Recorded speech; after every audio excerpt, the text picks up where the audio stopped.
Hello बच्चों, आज की क्लास में हम लोग क्रोटॉफ के प्रॉब्लम नंबर 1.5 को सॉल्व करेंगे। क्वेश्चन कुछ इस तरह से है। Two bodies move in a straight line towards each other at initial velocities v1 and v2 and with constant accelerations a1 and a2 directed against the corresponding velocities at the initial instant. What must be the maximum initial separation L max between the bodies for which they meet during the motion? ठीक है, तो question कुछ इस तरह से दिया गया है, क्रोटॉफ प्रॉब्लम नंबर 1.5। तो सबसे पहले हम लोग डायग्राम ड्रॉ करते हैं और डायग्राम के हेल्प से समझने की कोशिश करते हैं कि इस प्रॉब्लम को हम लोग आसानी से कैसे सॉल्व करेंगे। तो इस तरह से बच्चों हम लोग इस डायग्राम को ड्रॉ कर सकते हैं। पार्टिकल 1 इस पोजीशन पे और पार्टिकल 2 इस पोजीशन पे, ठीक है। और इसके बीच का जो सेपरेशन है वो हम लोग को क्या मानना है, एल मैक्सिमम।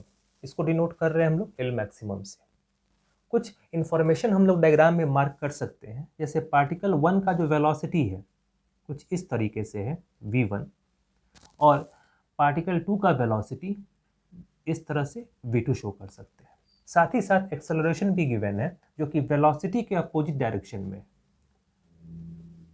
इसको a1 लिख सकते हैं और इसको हम लोग a2 लिख सकते हैं। तो प्रॉब्लम में गिवन है v1 a1 और v2 a2। कुछ इस तरह से हम लोग डायग्राम में शो कर सकते हैं। अब पूछा गया है प्रॉब्लम में कि ये एल मैक्सिमम कितना होना चाहिए। एल मैक्सिमम कितना होना चाहिए जिस कारण से ये दोनों आपस में मिल सके, ठीक है। तो इस प्रॉब्लम को डिफरेंट तरीके से सॉल्व किया जा सकता है, पर सबसे आसान तरीका क्या है, रिलेटिव वेलोसिटी के अप्रोच से अगर इस प्रॉब्लम को सॉल्व करें तो प्रॉब्लम काफ़ी आसानी से सॉल्व कर सकते हैं। जहाँ कहीं भी एक से ज़्यादा बॉडी प्रॉब्लम में मूव करता हुआ दिखाई पड़े वहाँ हम लोग रिलेटिव वेलोसिटी से अगर प्रॉब्लम को सॉल्व करें तो प्रॉब्लम आसानी से सॉल्व होगा, ठीक है। और भी तरीका हो सकता है पर रिलेटिव वेलोसिटी अप्रोच सबसे आसान तरीका है, ठीक है। उसमें कैलकुलेशन करना थोड़ा कम पड़ेगा।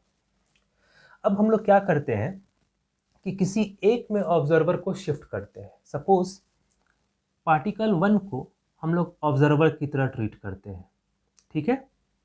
क्या कर रहे हैं हम लोग, पार्टिकल 1 को ऑब्जर्वर की तरह ट्रीट कर रहे हैं। अब ऑब्जर्वर कहाँ है, पार्टिकल 1 में, यानी पार्टिकल 1 अपने आप को ऑब्जर्वर के रूप में पार्टिकल 2 को अपनी ओर आता हुआ देखेगा, ठीक है। तो ये जानते हैं हम लोग रिलेटिव वेलोसिटी के कॉन्सेप्ट से कि जहां भी ऑब्जर्वर को रखेंगे वो अब क्या हो गया, रेस्ट में, क्योंकि ऑब्जर्वर रेस्ट में रह के सारी चीज़ों को ऑब्जर्व करता है, ठीक है। तो पार्टिकल 1 क्या हो गया, रेस्ट में। अब ये सारे काइनेमेटिक पैरामीटर्स को अपने अनुसार देखेगा, ठीक है। तो इसके लिए तो सारा कुछ जीरो हो गया अपना, लेकिन इसका जो वेलोसिटी और एक्सेलरेशन है अब v2 और a2 नहीं रहेगा, अब ये कुछ और बन जाएगा। तो इसका फाइनल वेलोसिटी और एक्सेलरेशन कितना होगा इसके रिस्पेक्ट में ये हम लोग कैलकुलेट कर सकते हैं आसानी से। वो कैसे कि जिसके रिस्पेक्ट में निकालते हैं उसके वेलोसिटी को रिवर्स करके उसमें जोड़ देते हैं। तो इसका वेलोसिटी क्या है v1, इसको रिवर्स किए और इस डायरेक्शन में जोड़ देंगे तो ये फाइनली क्या बन जाएगा, v1 प्लस v2। समझ में आया, इसके वेलोसिटी को रिवर्स किए और इसमें जोड़ दिए तो v1 प्लस v2 इस डायरेक्शन में। उसी तरह से जब एक्सेलरेशन के पैरामीटर को लिखेंगे तो एक्सेलरेशन को रिवर्स करेंगे और इसमें जोड़ देंगे तो ये a1 प्लस a2 हो जाएगा। तो फाइनली जो वेलोसिटी और एक्सेलरेशन निकल के आया वो क्या है, v1 प्लस v2 और a1 प्लस a2, ठीक है। और ये क्या है, रेस्ट में। अब प्रॉब्लम को काफ़ी आसानी से सॉल्व कर सकते हैं, ठीक। तो पार्टिकल 1 तो रेस्ट में है और पार्टिकल 2 इस वेलोसिटी और इस एक्सेलरेशन के साथ आगे बढ़ रहा है और एल मैक्सिमम कैलकुलेट करना है। तो ये सिचुएशन कुछ ऐसा बनेगा कि ये जब पार्टिकल ये इसकी तरफ मूव कर रहा है तो फाइनली ये यहाँ आके इसका वेलोसिटी क्या हो जाए, जीरो हो जाए, क्योंकि रिटार्डेशन की सिचुएशन में है, क्योंकि वेलोसिटी इस डायरेक्शन में और एक्सेलरेशन अपोजिट डायरेक्शन में है तो ये रिटार्ड कर रहा है। और फाइनली एल मैक्सिमम हम लोग उस दूरी को मान रहे हैं कि जब ये पार्टिकल फाइनली यहाँ पे आकर रेस्ट में आ जाए पहली बार। उसके बाद बाकी सिचुएशन कुछ भी हो सकता है, लेकिन फर्स्ट टाइम सिचुएशन तो ऐसा होगा कि यहाँ पे आके ये रेस्ट में आए, तब हम लोग एल मैक्स कैलकुलेट कर सकते हैं। ठीक है, तो अब अप्लाइंग काइनेमेटिक्स फॉर्मूला हम लोग लिख सकते हैं वी फाइनल का square equals to v initial का square plus twice a s. ठीक है, इसमें तो टाइम वगैरह कोई झंझट है नहीं। फाइनल वेलोसिटी क्या हो रहा है बच्चों, 0। इनिशियल वेलोसिटी क्या है, v1 प्लस वी टू, तो v1 प्लस वी टू इसका whole square minus twice acceleration कितना है a1 प्लस a2, और सिंस ये रिटार्डिंग सिचुएशन में है तो यहाँ नेगेटिव साइन लगाए, और s कितना है, कितना डिस्टेंस का ट्रेवल किया जा रहा है, तो l मैक्सिमम। ठीक है, इसको किसी और पैरामीटर से भी हम लोग डिनोट कर सकते हैं, लेकिन बुक में गिवन है l मैक्स, तो l मैक्स रखेंगे। अब यहाँ से इसको ऐसा लिख सकते हैं twice a1 plus a2 l max equals to v1 plus v2।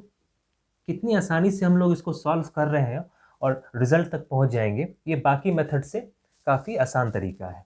यहाँ से हम लोग एल मैक्स कैलकुलेट कर सकते हैं। एल मैक्स इक्वल्स टू हो जाएगा v1 प्लस v2 इसका whole square whole divided by twice a1 plus a2। तो बच्चों यही हो गया इसका फाइनल रिजल्ट। तो ये मैक्सिमम सेपरेशन होना चाहिए v1 प्लस v2 का whole square divided by twice a1 plus a2।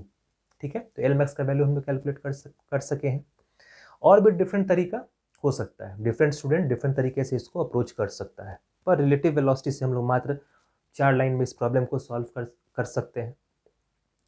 तो एक बार फिर से इस प्रॉब्लम को हम लोग एक बार देख लेते हैं कि इसमें हम लोग क्या क्या स्टेप किए। सबसे पहले ऑब्जर्वर को पार्टिकल 1 में शिफ्ट किए, जिससे वो रेस्ट में हो गया।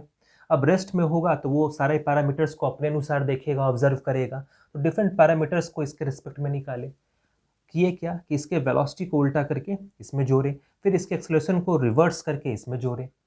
तो जो ये देख रहा है वो वेलोसिटी क्या होगा, v1 प्लस वी2 और a1 प्लस a2। ठीक है, और ये पार्टिकल 2 इसकी तरफ रिटार्डिंग सिचुएशन में आगे बढ़ता हुआ जाएगा, और एल मैक्सिमम वो दूरी होगा जब ये पार्टिकल 2 यहाँ पे रेस्ट पे होगा। ठीक है, अब काइनेमेटिक के फॉर्मूला नंबर 3 से हम लोग कैलकुलेट कर सकते हैं वी फाइनल का square equals to v initial का स्क्वायर प्लस ट्वाइस एस। इसमें डिफरेंट पैरामीटर्स को रखते हुए हम लोग एल मैक्स निकाल चुके हैं v1 प्लस वी2 का square divide by twice a1 plus a2। ठीक है, तो इस तरह से बच्चों हम लोग क्रोटॉफ के प्रॉब्लम नंबर 1.5 को इस तरीके से सॉल्व कर सकते हैं। ठीक है, नेक्स्ट क्लास में हम लोग प्रॉब्लम नंबर 1.6 को सॉल्व करेंगे।